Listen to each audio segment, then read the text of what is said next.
खत नियंत्रण आदेश 1985च्या उल्लंघनाप्रकरणी जिल्हा अधीक्षक कृषी अधिकारी अमरावती यांनी मेसस रोहित अॅग्रो येवदा या कृषी केंद्राचा खत विक्री परवाना 90 दिवसांसाठी निलंबित केला असताना संबंधित गोदामातील जप्त साठ्यातून खताचे वाटप करण्यात आल्याचा आरोप समोर आला आहे। स्थानिक नागरिकांनी केलेल्या दाव्यानुसार निलंबन आदेश लागू असतानाही काही शेतकऱ्यांना खत वितरण करण्यात आले।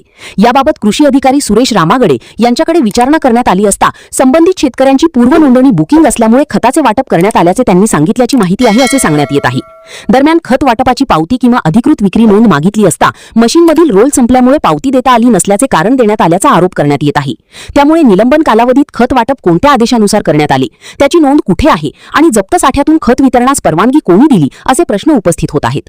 विशेष म्हणजे रोहित अॅग्रो येवदा या कृषी केंद्रावर शेतजमीन नसलेल्या व्यक्तींना खत विक्री, क्षेत्रापेक्षा जास्त प्रमाणात युरिया वितरण, ई-पॉस व बिलांमधील तफावत तसेच साठा नोंदीतील अनियमितता आढळल्याने जिल्हा कृषी प्रशासनाने 90 दिवसांच्या निलंबनाची कारवाई केली होती। या प्रकरणात खत वाटप होत असल्याचे कथित व्हिडिओ व छायाचित्रे समोर आल्याचा दावा करण्यात येत असून संपूर्ण प्रकरणाची स्वतंत्र चौकशी करून वस्तुस्थिती जनतेसमोर आणण्याची मागणी होत आहे।